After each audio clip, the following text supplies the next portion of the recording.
మన inner YouTube ఛానల్లో దాజీ గారి కథలలో ఈరోజు మనం చెప్పుకోబోయే కథ ఏమిటి అంటే ఒక విద్వాంసుడి పరీక్ష.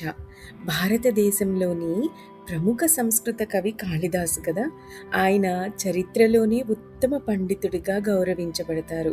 పురాతన పవిత్రమైన గ్రంథాలు, భారత పౌరాణిక కథలపైన ఆధారపడిన ఆయన కవిత్వాలు ధార్మికమైన పుణ్య గ్రంథాల మధ్య చోటును దక్కించుకున్నాయి. ఆయన జీవితం ప్రేరణ కలిగించడంలో ఘనమైనది.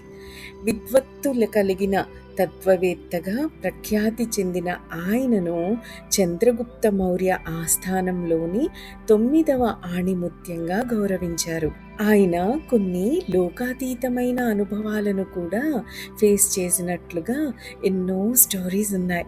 ఒక మహిళతో ఆయన చేసిన సంభాషణ మన గురించి మనం ప్రశ్నించుకొని మన అస్తిత్వం గురించి తిరిగి ఆలోచించుకునే విధంగా ఉంటుంది.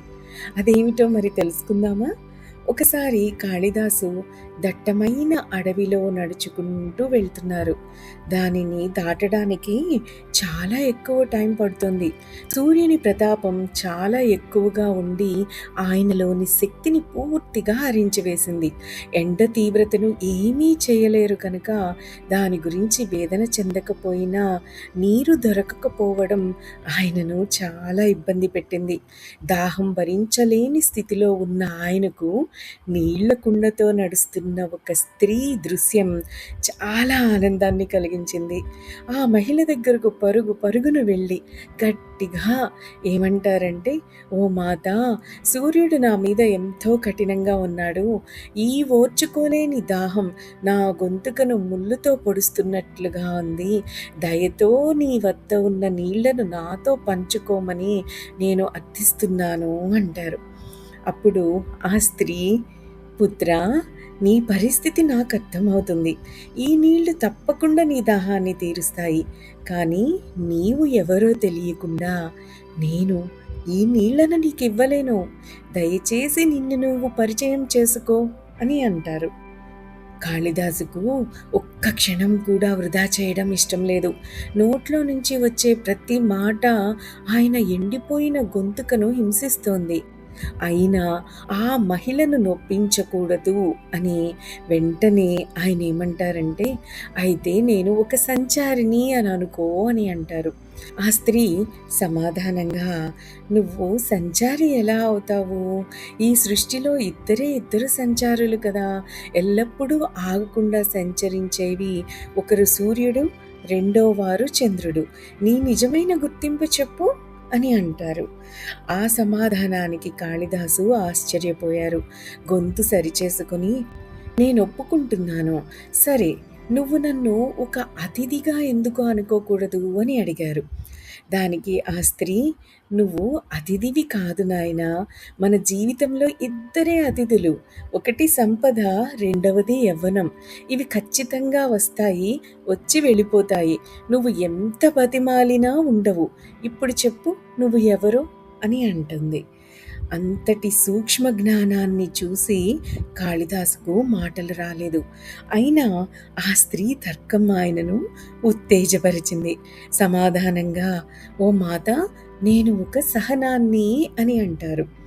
ఆ స్త్రీ వెంటనే ఆయన చెప్పిన దానికి ఒప్పుకోకుండా, నేను అలా అనుకోవట్లేదు. సహనం కలిగినవి రెండే జీవులు. మొదటిది భూమాత, మనందరి పాపాల భారాన్ని మౌనంగా సహిస్తోంది. రెండోది మన చుట్టూ ఉన్న వృక్షాలు. అవి ఎటువంటి విచక్షణ లేకుండా ప్రతి ఒక్కరికి, వాటికి నష్టం కలిగించే వాళ్ళకి కూడా ఉదారంగా ఉంటాయి. నీకు అంత సహనం లేదు అని అంటుంది ఆ స్త్రీ. కాళిదాసుకి ఈ మాటల యుద్ధంలో తాను ఓడిపోతున్నానేమో అన్న చిరాకు ఎక్కువైపోతుంది. దాహం మరింత పెరిగి ఆయన నిగ్రహాన్ని హరించి వేస్తుంది. దానితో ఆయన, అయితే నేను ఒక మొండివాణ్ణి అయి ఉండాలి అని అంటారు. దానికి సమాధానంగా ఆ స్త్రీ, నువ్వు మొండివాడివి కానే కాదు, గోళ్ళు, జుట్టు ఇవి రెండే మొండివి. మనం ఎన్నిసార్లు కత్తిరించినా మళ్ళీ పెరుగుతాయి అని అంటుంది. కాళిదాసు సహనాన్ని కోల్పోయాడు.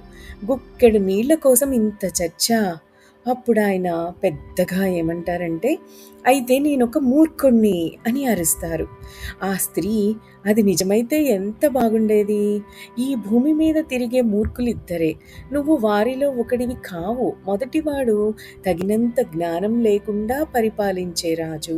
రెండవ వారు ఆ రాజుగారిని సంతోషపెట్టి ఆయన దృష్టిలో మంచిని పెంపొందించుకోవటానికి అతని నిర్ణయాలను కూడా తప్పుద్రోవ పట్టించే ప్రజలు అని అంటుంది. ఆ స్త్రీ యొక్క జ్ఞానాన్ని చూసి కాళిదాసు సంభ్రమంతో ఆశ్చర్యపోతాడు. భవిష్య ప్రపంచంలో కూడా ఎవ్వరూ చూడని గొప్ప ప్రఖ్యాతి పొందిన ఒక సంస్కృత కవి బహుశా చదవడం కూడా రాని ఒక మహిళ ముందు తల ఎత్తుకుని నిలబడలేకపోయాడు. ఆయన ఓటమిని అంగీకరిస్తూ ఆ స్త్రీ కాళ్ళ మీద పడి, ఓ మాత, నా గురించి నాకు తెలుసనుకున్న నేను ఎంత మూర్ఖుడినో తెలుసుకున్నానో. మన ఈ కలయిక నా ఆలోచన విధానాన్నే మార్చివేసింది. నేను సిగ్గుతో కుంచించుకుపోతున్నాను. నా అమాయకత్వాన్ని క్షమించి నా మీద దయ చూపించి గుక్కెడు నీళ్లను ప్రసాదించమని యాచిస్తున్నాను అని అంటారు. ఆయన కళ్ళ నిండా నీళ్లతో ఆ స్త్రీని చూడటానికి తల ఎత్తగానే కనిపించిన దృశ్యం దాహంతో సొమ్మసిల్లిపోయానా లేక కలకంటున్నానా అన్న అనుమానాన్ని కలగజేసింది కాళిదాసుకి.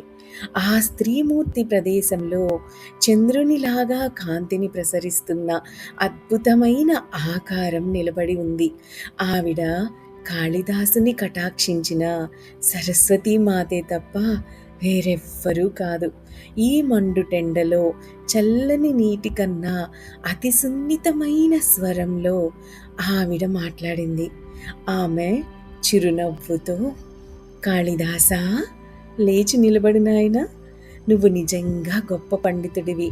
నీ మాటలకు జీవితాలను బాగు చేసి వాటిని మార్చగలిగిన శక్తిని కలిగి ఉన్న విషయం వాస్తవమే. కానీ నీ సామర్థ్యాలను చూసుకొని నీ అహం నువ్వు సాధించిన వాటిని కించపరుస్తుంది. నీవు విద్యావంతుడివే, కానీ దానికి తోడుగా నీ హృదయంలో అహంకారానికి కూడా చోటిచ్చావు. నీకు సరైన మార్గదర్శనం చేయడానికే నేనొచ్చాను. నిజమైన పండితుడికి గుర్తు ఏమిటో తెలుసా? అతని జ్ఞానం కాదు, అతని వినయం. నీలోని అహంకారాన్ని పోషించే విద్య నిరుపయోగమైనది. దానితో జీవితమంతా వృధా అవుతుంది. తాను సాధించిన వాటిని ఏ విధంగా పరిగణిస్తున్నాడు అనే విషయాన్ని నీ వంటి జ్ఞానవంతుడైన వ్యక్తి అర్థం చేసుకుని ఇతరులకు బోధించాలి. అంతేకాని వాటిని చూసుకుని గర్వపడకూడదు. అతడు చేయవలసినదల్లా ఎల్లప్పుడూ నేర్చుకుంటూ ఉండటమే. ఎందుకంటే జ్ఞానం అనంతమైనది. కాబట్టి నువ్వెల్లప్పుడూ విద్యార్థిగానే ఉండాలి నాయనా అని ఆ సరస్వతీమాత ఎంతో చక్కగా కాళిదాసుతో అంటుంది. కాళిదాసు వెంటనే లేచి నిలబడి ఆవిడికి నమస్కరించాడు. తనలోని అజ్ఞానాన్ని ధ్వంసం చేసినందుకు సరస్వతీదేవికి కృతజ్ఞతలు తెలిపారు. తన తప్పును తానే తెలుసుకున్నందుకు ఆశ్చర్యాన్ని వ్యక్తపరుస్తూ తనకు అందించిన ఈ శాశ్వతమైన విజ్ఞాన ముత్యాలను ఎల్లప్పటికీ పోగొట్టుకోకూడదు అని అనుకున్నాడు. సరస్వతీదేవి చిరునవ్వుతో చివరికి నీటి పాత్రను కాళిదాసుకు అందించింది. ఆయన కృతజ్ఞతతో ఆ పాత్రను మెరుస్తున్న కళ్ళతో స్వీకరించి తేనె కన్నా మధురంగా ఉన్న ఆ నీటిని త్రాగారు. ఆయన నీటి దప్పికనే కాక ఆయన విజ్ఞాన దాహం కూడా ఆ నీటితో తీరిపోయింది. ఈ కథ ఇక్కడితో ముగిసింది, కానీ అనంతమైన సందేశాన్ని ఇస్తుంది కదా. అదేమిటి అంటే, భగవంతుడు మనకు ప్రసాదించిన లక్షణాలు ఇతరులకు ఉపయోగపడనంత వరకు అవి అర్ధరహితమే.